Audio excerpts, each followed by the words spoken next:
cheer for your Sydney Swans.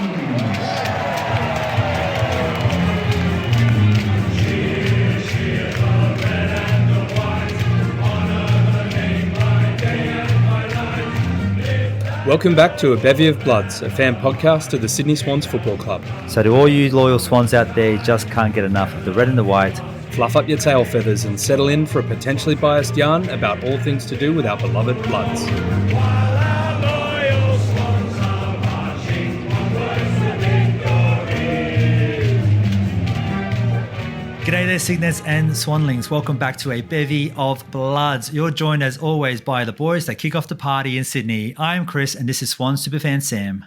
That's right, you lucky loyal Swans fans. In this review episode, we're going to be discussing the party at Adelaide Oval on Saturday night. And remember, if you like what you hear, please give us a follow. All right, let's get things started with a quick game recap. Right, last Saturday night, in front of 41,000 fans at the Adelaide Oval, our Sydney Swans defeated the Adelaide Crows by 42 points, the ultimate number, the ultimate answer, with a final score of 16-13-109 to 10-7, 67. Right, Swam, right over to you, mate. You were at the game. You put the muzz on the boys last week. Let's get stuck right into that. No one was more nervous than you. How was the emotion? How was the game going on that side?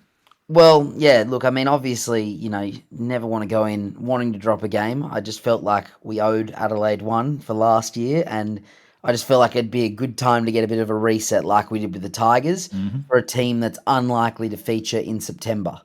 From here on in, I just had a look at the fixture. There's not really another game I want to drop. So it'll be, if we, if that happens, then it will be more disappointing than it would have been on Saturday. I was sort of mentally prepared, but they came out hot, Adelaide. They were very good in the first quarter, as a lot of teams are against us. That seems to be a continual trend, and it's hurting my brain, and it hurts the emotions as you see a team like Adelaide, which we feel we were much better at, and as it turns out we were. But a fair few teams have kind of gotten ahead in that first quarter. But I think I kind of turned to a couple of pundits around there when they suggest that having a weakness in your game as you're going so well is probably a very good thing, because you can coach this under, you've got something that the boys can work on. Yeah, look, I mean, the thing is that as long as we're coming back as we are, it's not that big a deal in a sense. I mean, I'd prefer to be in the position of starting a bit slowly and then coming in and winning games comfortably, as we've done. I think most of our games this year, in a sense. Yeah. I think the last time I can remember comfortably winning a first quarter was Hawthorn. I think that there's been quite a few games where, maybe earlier in the season, but since then, was it since the Giants game? I don't know if we've even won a first quarter. I'm trying to think. I feel we have, but I did get pointed out that the last, I think, 7 games or something like that, we've lost. Yeah. I'm having a look now. I'm pretty confident that we have not won a first quarter since Hawthorn. So, but as long as we're coming back, I mean, the closest game in that was 14 points. So, it's good. I think something that is, there's a couple sort of mini worries I took out of the weekend is like the amount of goals that we score in bursts. Like we kicked, I think, one goal, in the second quarter up and, before the end, where Amadi just took over that second quarter, but he kicked 1 early and then 3 late, and then in the third quarter, I think we kicked goals pretty much at the end. We didn't kick a goal for most of the third until the end, where we piled on 6. So it's just like there's 3 goals and another 6 goals, so 9 goals. What's that? 54 points. We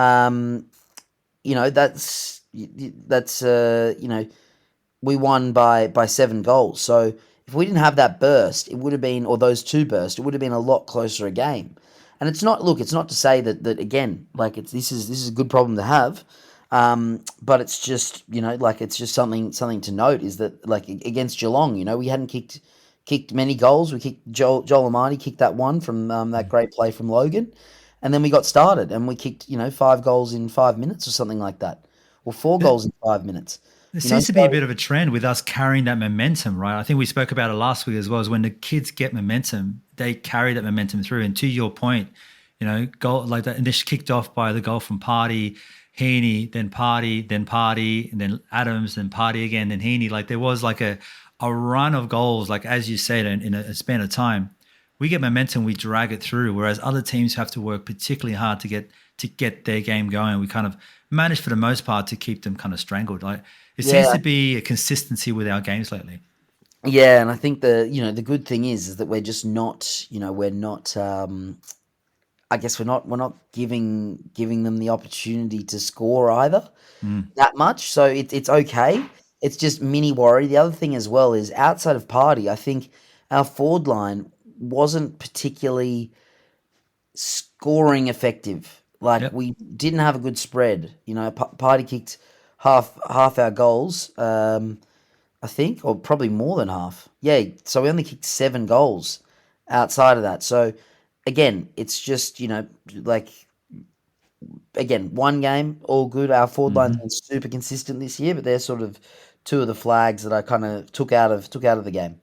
Yep. No, that's a fair point, man. I think a lot has been said, even in the media, with the way Logan McDonald game's been going.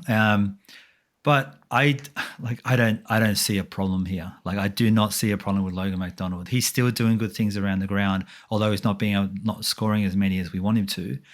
But he is a very young kid. He's 21, 22 years old, and maybe I'm being generous as well. I may have to have a quick look, but he just needs a bit of extra time. I've got no problem with him, and I'd be very, very surprised if there's anyone out there in Swans world that are calling any concern with the way Logan's. The only concern I see is that he hasn't signed yet, and I definitely want to see him sign on for that 3-4 year where we're more likely going to get 2.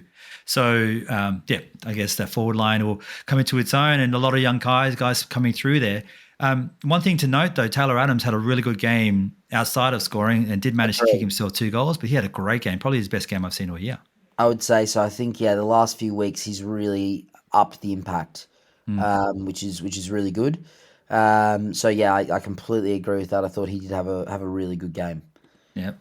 We have plenty, we've got so many players in this team. When we were setting up to do the Bob Medal, of course, our Bob Skilton equivalent, 3-2-1 points, it's pretty hard, mate, because this week in particular, although we didn't really take control of the game until, basically the end of that third quarter, as you said, there was so much going on there that was just superb. And there's so many great players. I'm just going to throw one quick one there. James Jordan, he had the task for Dawson, kept Dawson down to 17 disposals from 32 last week. So that's 15 less, just about halfway. And for the first time since round 1, 2023, Dawson had 0 clearances. So James Jordan did another great game this year and another way of stopping a very, very dangerous person in Dawson, their captain. Yeah, and another thing too, that I think is amazing from that, he had 20 touches at 95% efficiency. Incredible.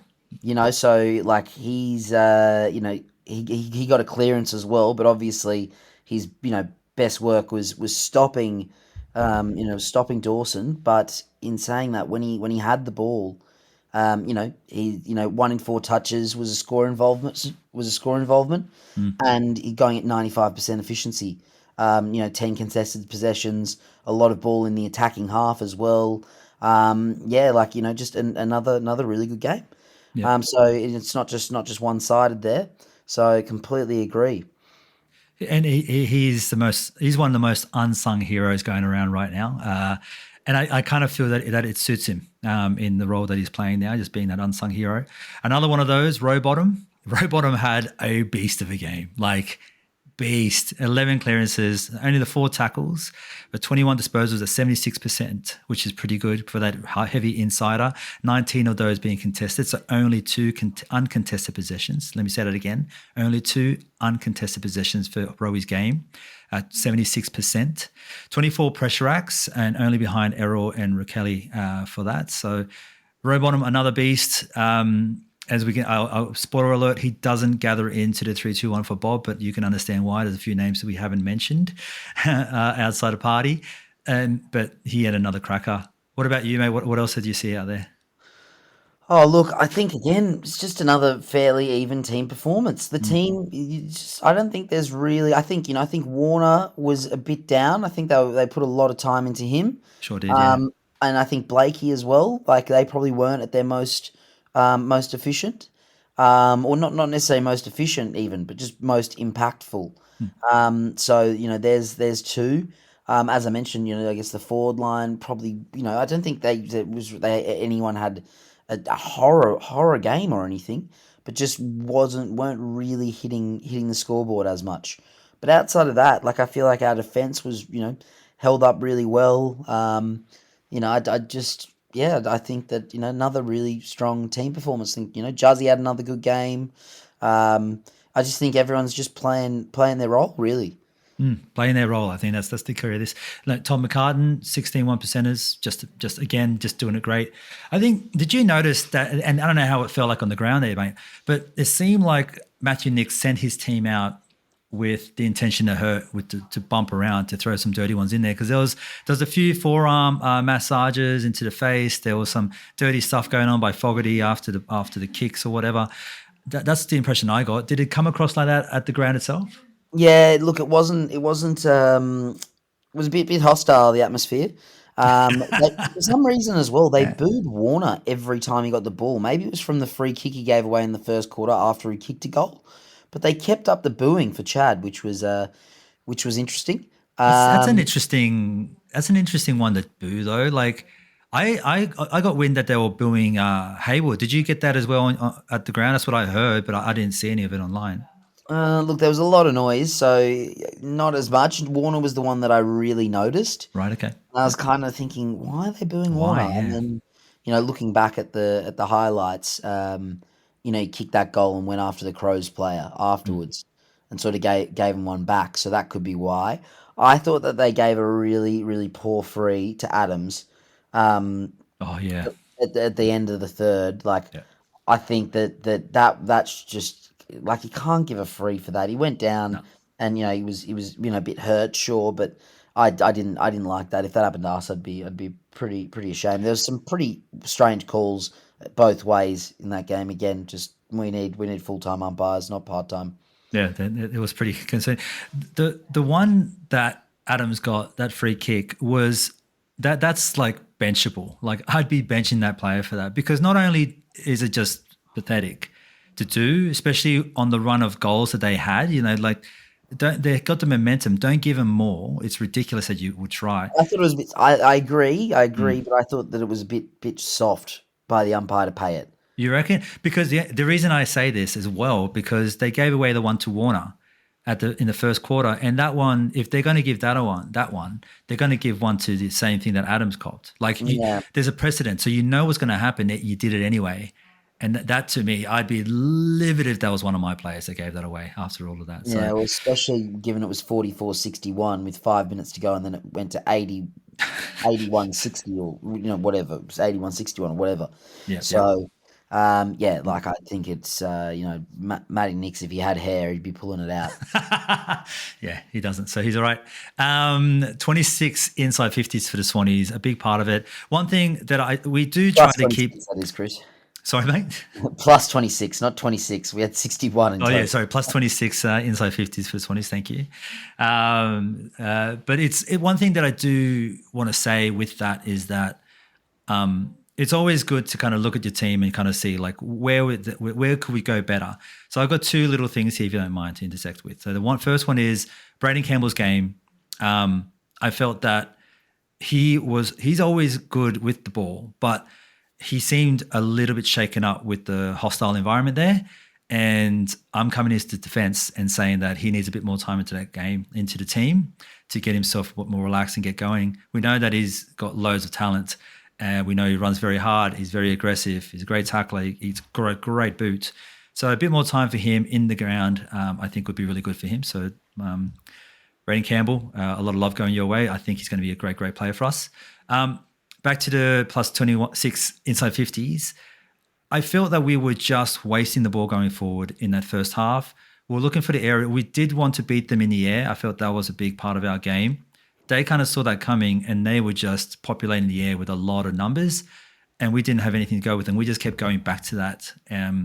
I feel that we could have done a lot more in that first quarter than we probably did. So that 26 inside plus 26 inside 50s, it also showcases a bit of a failure on our part to probably not put a bit more scoreboard pressure on in that first half. I don't know if it came across on your side. Yeah, well, again, I think that's sort of the worry of what I was saying about the burst. Like we really didn't have a massive effective game. We kicked 3 goals up until the 5 minute, 5 minutes before the half was over, and then Amadi came out and kicked a quick 3, and then again in the third quarter we didn't kick a goal until halfway through, and then managed to kick another 5 after that. So I think that I don't think like maybe even the mids. I don't think it was I don't think Errol had a lot of touches, but I don't think his efficiency was great. He had a 54% disposal efficiency. Chad had 50% efficiency. Grundy had 39% efficiency. So I just think that like the 66% I guess scoring efficiency, it sort of shows that there's an area that we could have improved on there. I think that there was a few players that were probably a bit down in that department. No, that's fair, mate. I do appreciate that. Like you did mention a couple of names. Let's get stuck into those. We haven't spoken about Party. Of course, the Bevy was lucky enough to interview Party this week, and just have a general chat with him about things, about his football, about his time on the ground, about what he's learned from some of the players, like Buddy and Reedy and things. And we talked about his haircut. So if you haven't listened to that podcast, it's where we normally give out those podcasts. Same place, have a look. We're even on YouTube and all that kind of fun stuff as well. But he had a game for the ages, man. I'll throw it over to you, mate, to talk them through. Well, like he had one miss early, which was shot from, I think it was in the first quarter from the boundary line, and after that he didn't put a foot wrong. So he kicked 9 goals, 1 from 10 touches. So every touch was a scoring shot. 6 tackles, which was equal best on ground. 7 marks, which a lot of those would have been set shots, but I mean, as well as that, there was also a couple of frees that went his way. He was absolutely massive. I think hopefully we've got Swans players lining up to get on the podcast. So That's the plan. Next week. But yeah, I think the one real blemish for his game is he got taken off twice in the last quarter. What was? I have Why? no idea. I have no idea. Like, I am someone who, ask Harbs, who will never say that we've won a game. And even then, we might not have necessarily won it. But why not just put him in the goal square on his own? Drag one Adelaide player back. He has the whole 50 to lead into. If we get a fast break, which we have the capacity to do, target Party. Yeah. If it gets to 24 points or something, a bit closer than 42, yeah, okay, maybe change the strategy. But at that point, why take him off? Doesn't make sense. And why not just play him one out from the goal square, or just one out inside 50 even, and give him that opportunity. And having him benched once is okay, but the second time, I didn't get it at all. I was really, really disappointed in that, because it was just such a good opportunity for him to kick 10, which doesn't happen often. But wow, he was game changer. I mean, he kicked all our goals in the second quarter, and he kicked 4 out of 6 in the third. So the goals came when we needed them as well. Yeah. So yeah, absolutely amazing game, best on ground for sure. Yeah, and some of those goals were superb. That one that he took off the snap, that he off the ground, like that wasn't a cheap goal. So he did the job more than 10 times over. Like, he was incredible. Well, set shots too. Like, players miss a lot of set shots when they're under that pressure. That's right. He Yeah. missed one from the boundary. Yeah. He was kicking them from everywhere. So, like, that's also no mean feat, even though that a lot of the goals did come from set shots. Like, the pressure's on you there. It's not instinctive. It's process. So, well done. Yep, well done indeed. I will go back to your, and I'm gonna be devil's advocate here for the benching situation. Sports generally in AFL is subject to the same problem, but sports generally have arbitrary numbers that we strive for, And when I say arbitrary, I mean like a 10 or a 6-goal her. Like those numbers, for some reason, between 6 and 10, for some reason, those are really cool numbers.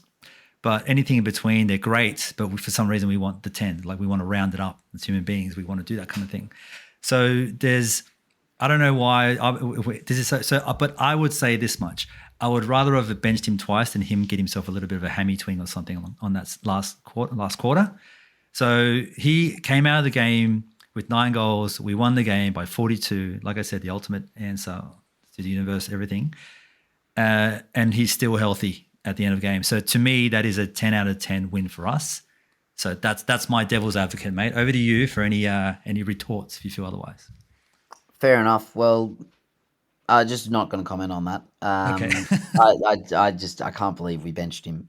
No, But I see what you're yeah. saying. I understand the positive side, but no. Let's move on. I'm with you.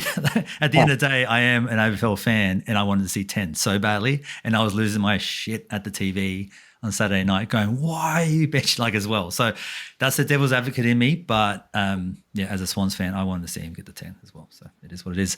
Mate, it's 2 points. If Party didn't kick 9 goals, we would be just being absolutely in awe with the following man, Grundy. So let's do exactly that, right? 9 clearances, 31 disposals, 59% hit out win. That's 3 times better than his competitor in Strawn, which is spelt weird, but anyway. So it's 59 hit outs to 16. No, 49. He had 49. Sorry, 49. So thank you. I'm glad I've got someone checking my work in here. He was absolutely on beast mode. He had somebody in front of him that he knew that he should dominate, and he did exactly that and plus some. Grundy was incredible and has been incredible this whole year, and dare I say, best ruck in the game consistently right now. Yeah, look, I mean, one thing that missed out there as well, 24 contested possessions. So he's winning the hard ball. He's farming it out. He's had 8 score involvements as well, which, is great for a ruckman. It's just a great game. It's a shame, just like Errol, it's a shame that they, couldn't convert and get a goal each. Both had 2 behinds. But yeah, it was colossal, and I think the fact he was playing against Strawny, I think that definitely helped him out. But in saying that, he's still winning the ball. 31 disposals for a ruckman is just out of this world. Yeah, he was phenomenal. Grunzilla is in his final form. He is in beast mode. So let's see how the rest of the season goes. But he's one of those players that I would love to see to get a rest. It's hard to rest these guys when they're on absolute fire. And everything spoken about him is he's the highest competitor you can find. Like he's high competitiveness, which is quite surprising to me given that he comes across such a chill guy and such a unique character. And then you hear that he's like, no, he's probably the most intense bloke going around. You would love to just rest him, make sure his body's in good nick, but at the same time, if he's going hard and he's loving it, then you just kind of leave him in there. But yeah, Grundy with an easy 2 points there, without any question at all. He was definitely best on ground outside of a Party there with the 9 goals. Mate, it takes us to 1 point. This one is the tricky one because we've got a couple of names. We've got Errol and Heaney ahead of us. We both have probably a decent argument for either or. I'll pass it to you. You can pick one of those guys and just talk them through, and then we can work out who's going to get the 1 point. Okay, I'll go with Errol, but I'm almost playing not devil's advocate in a sense, but I think that he had to work into the game. I think that he started maybe a little bit slower than usual, which was still probably above industry average. But he just got caught a couple times. I think he got lucky not to get a second holding the ball against him in the first quarter. He didn't give a handball off to Chad. It just didn't seem to be, going as Errol does normally. But he was putting tackles on, so he had 6 tackles as well. He had 10 clearances, so more of the inside game. 26 pressure acts, which was equal best on ground. 12 inside 50s, equal best on ground. He played out the game. His efficiency, he only had 54%, but I take it, well, he had 13 contested, so probably doing a little bit more on the inside than usual, and the 10 clearances will account for that. 768 meters gained, amazing. Just all in all, a great game. Doing it in attack, doing it in defense. He is just such a gun. So like I didn't even mention it, 10 score involvements as well. So great game. Deserves the one vote. However, I thought from the eyesight perspective that Heaney was better. I thought he had more of an impact. Maybe not statistically, but yeah, you go on with Heaney.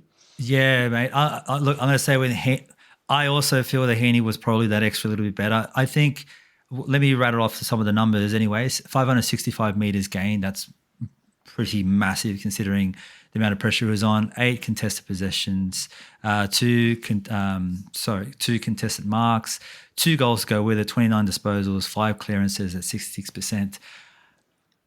I'm also with you. I think the eyeballs showed me how much heat, pun intended, how much heat he was under and how much he just seemed to absorb it and then still managed to get so much going forward. I think that was a bit of a testament I think it was a bit of an eye-opener between Warner and Heaney. I felt that they both had loads of attention placed on them the way that they played, which is part of the reason why Rowie got off the chain. So, if you shut one of these guys down, then you get the other bloke's going to take off. And Rowie was exactly that bloke for this week. But Heaney was also taking heaps and heaps of abuse, heaps and heaps of contested stuff and loads of pressure on him, still managing to get those numbers and still managing by the eye test to just do everything and everything in between. So defensively and offensively, getting the ball forward, being the link-up player, putting on hard tackles and hard ball when he had to. For me as well, I think 1 point for Heaney. I think we're both in agreement for that. We good with that? It's so rough. We need to change this system because Errol deserves something as well. Imagine, yeah, exactly. Getting 700 plus meters, 35 touches, and not getting a point in the Bob medal. Jeez. Another thing to note too is Heaney had 1 extra score involvement. He had an extra 12% disposal efficiency. He was probably equal best on. Oh no, he was equal second best on ground, best for the Swans in terms of marks. So he kicked 2 goals rather than 2 behinds, and the goals came at good times as well. They weren't late goals that were not as relevant. If he had an extra 6 touches, then he would have only had 90 less meters, or roughly 90, maybe 85 less meters gained than Errol too. So in terms of how many meters per kick, it was probably only 3 meters per kick less. We'll go with Heaney, but gosh, Errol really grew into that game and had a great game. So it's not fair that he doesn't get one. I will be advocating for the voting system for the Bob medal to change next year. Any suggestions of what we'd do? Maybe a 5-4-3-2-1 like they do for the Bob Skilton medal. Obviously, there's multiple coaches voting for that, so it still will be our own thing. But I feel like for example, Rowie has been so consistent this year. He's not getting a look in. True. Chad's missed out on votes this year. Juzzy has been great. The down back, they're not getting votes a lot. Maybe Blakey's gotten some, but the back line's been fantastic. Ollie has been on fire. Yep, I agree. But even just like the key backs in a sense. I mean, Ramping, we are we are easily we're on top for scoring, and the forwards aren't getting a whole lot of votes either. The Dogs, who have played 1 extra game, are 13 points behind us as the closest. And then Freo, who've played an equal number of games, and obviously their margin got blown out in their game against the Dogs, but they are, roughly 55 points, exactly 56 points, more conceded than us. So, maybe we can even bring in an element to recognise, the best forward and the best defender in that, so it's not all just going to the mids.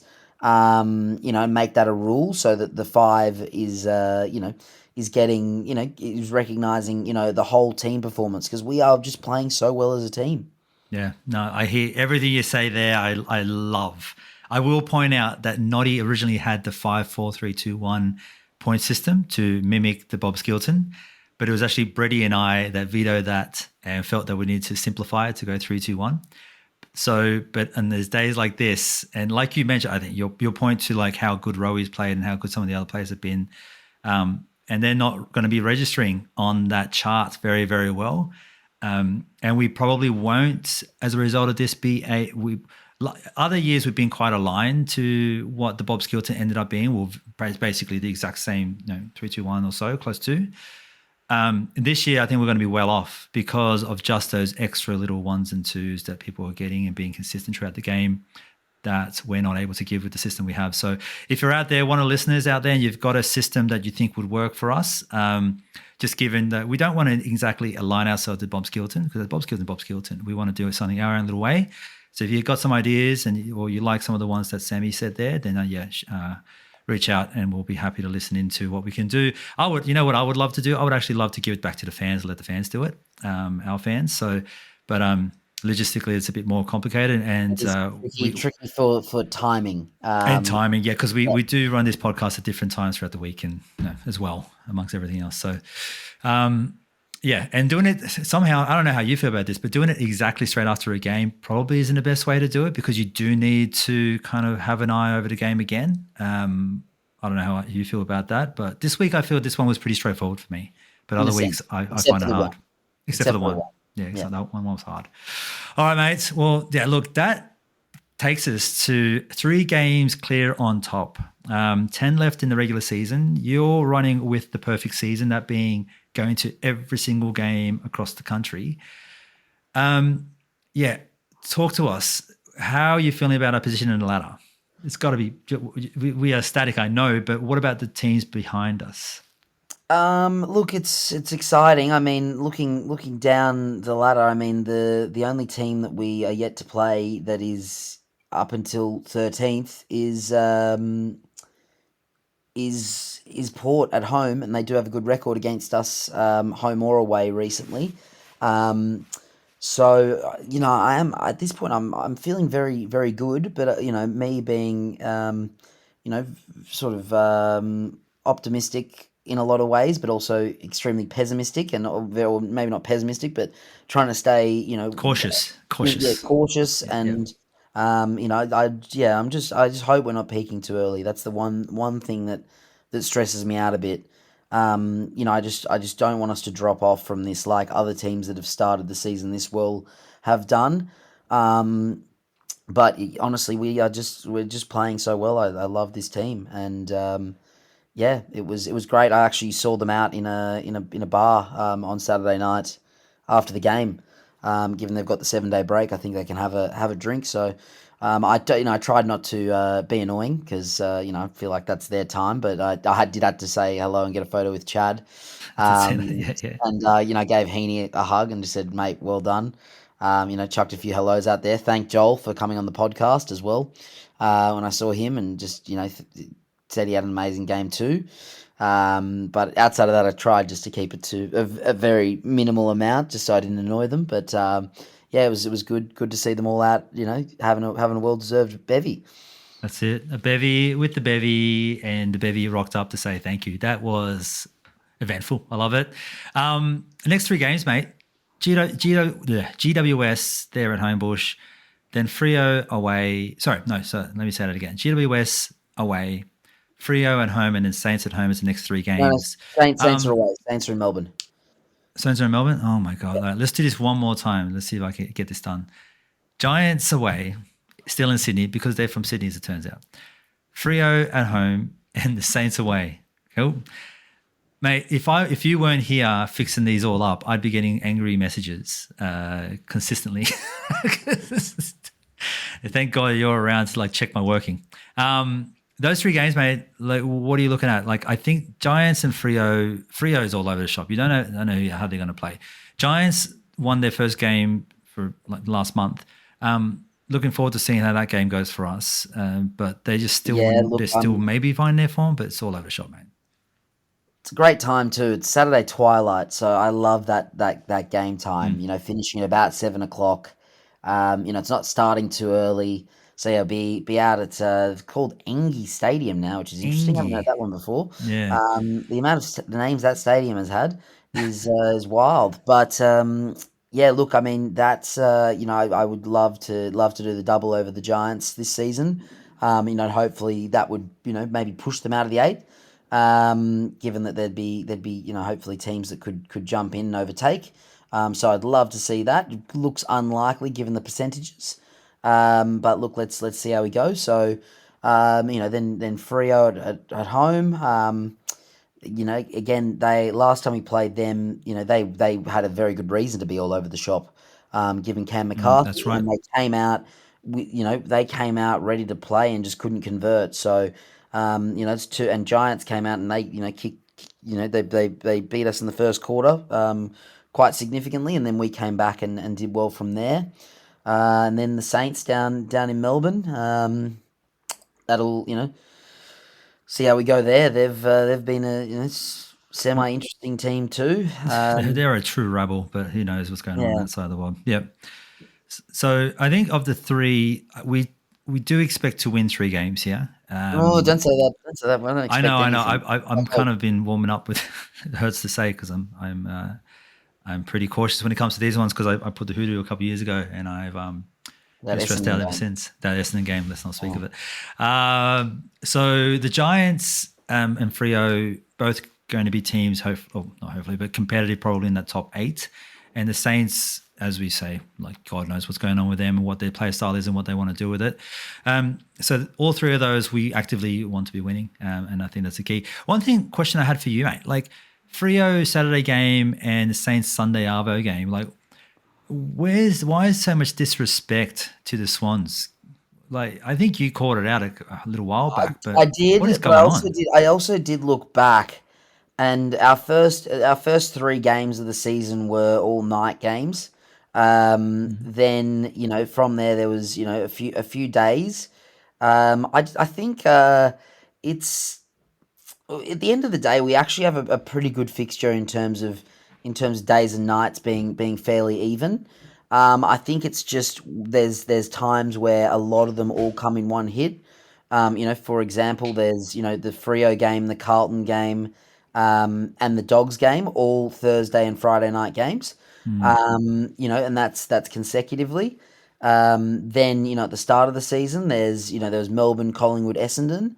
So it's not so much that we're not getting the night games, and then to end the season, we've got Collingwood and Essendon, 2 Friday night games, Port Adelaide on the Saturday night before that. So it's not. It is frustrating, some of the fixtures being during the day. However, I think that all in all, it's got to be an even season, and other teams also need to have night games too. So it is it would be nice to have a couple more, but here we are. I feel just the disrespect will come in like a 3-week band, which is why I think it's just like comes across as more concerning. But yeah, you're right. I think if you look at it, like you said there, you look at it from the outside in, there's probably enough opportunity, and we've had enough opportunity to kind of showcase ourselves on those big nights and whatnot. Just a Yeah, Saturday day I think game. what's more frustrating is that we had 3 games at the NCG in the first 6 rounds. Yeah. And then I think it's the first 6 rounds, Hawthorn, Richmond, yeah, but first 6 rounds, or our first 6 games at least, might have been round 7 against Hawthorn, but opening round bye. And then we don't play at the MCG again, even though Essendon are in good form. I wish that they could have a little bit of flexibility to move games a bit later in the season. For example, Hawthorn Richmond are playing, at the MCG on a Saturday, and then Swans Essendon are playing at Marvel on the Friday. Yeah. Yeah, I mean, you could even just have the MCG have an extra game. They're not playing until the next day at 4:35. There's enough time to turn around. I just wish that they could move that fixture so that we had an extra game at the MCG. More people could go to the games, and we also get a run in for if we make it to the grand final, or let's see what happens. Nothing's guaranteed yet, so As just many be nice games into that MCG as you can. Do you think? Yeah. get a good. Well, not necessarily. It's not that. It's just more like that's a really good game. like Swans Essendon, two at the moment, top four teams, that usually play very close, high scoring games, no matter where they are on the ladder. It's on a Friday night, so it's standalone, and it's a stadium with half the capacity. Yeah, yeah.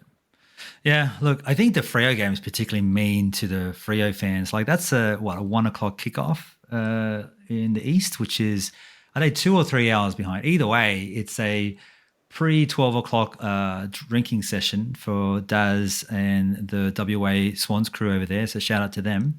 So yeah, a bit mean, but it is what it is. So like, Yeah, it'd be nice to have some more Arvo games. I love the 4:35. Like, Yeah. it's more the 1 o'clocks that are quite annoying, I find, or the 1 to 2 o'clock. Those sort of start times are the ones that are a bit Annoying. frustrating. But The 4 o'clock games with the VFL starts a bit earlier is the best day of football going around.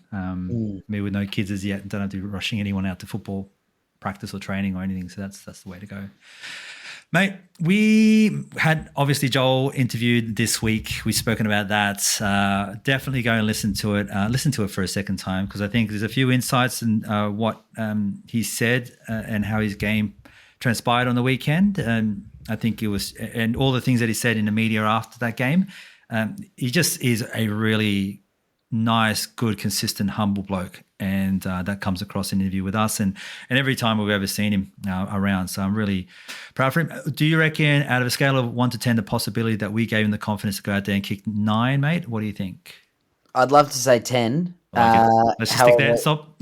he is a professional athlete in his own right. Yeah.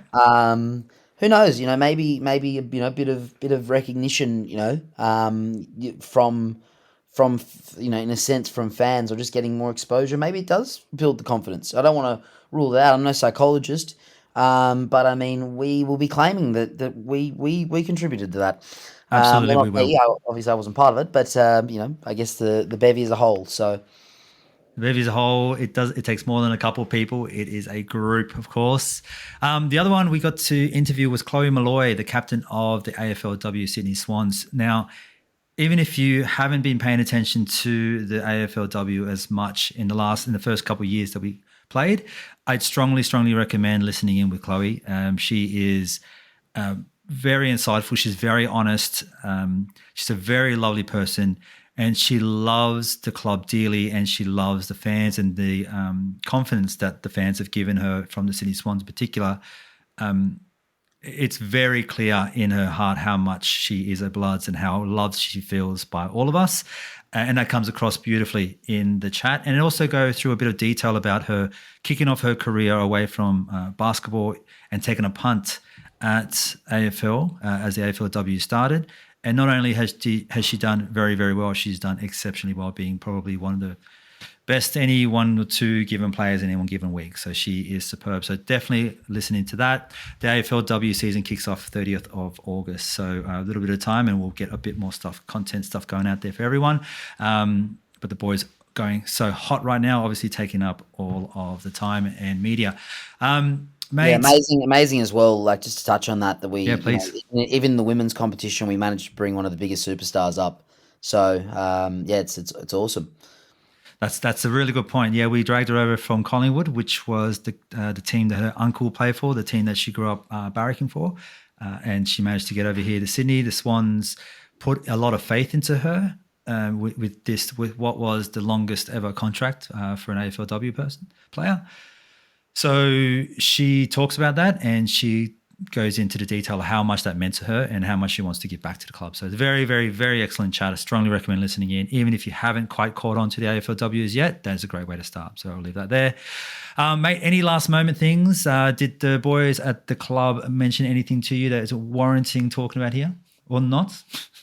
No, they're all all in good spirits. And as I said, I tried to leave them to their own devices, I guess, and have a good time without every single person coming up to them. And but they were all in good spirits, all happy. When I did have a chat with any of them or say g'day or whatever, always got a smile on their face and said hello. So it's great. Awesome. Adelaide is a good time, good place to party too. I do like that area, mate. Love it, Adelaide. Well, it brings us into the end of the episode. So thanks for listening all the way to the end. If you did like us, it means we must have done something right? So go out there, give us a like, give us a follow, give us a bell, say hello, whatever, and follow us in all your favorite places. Yeah, make sure to keep an eye out for some more content this week, including the team announcements, the game day stuff, and who knows, hopefully some more with some players. That's it. Look forward to we look forward to you joining us next time. But until then, up the Bloods and can't you Swannies.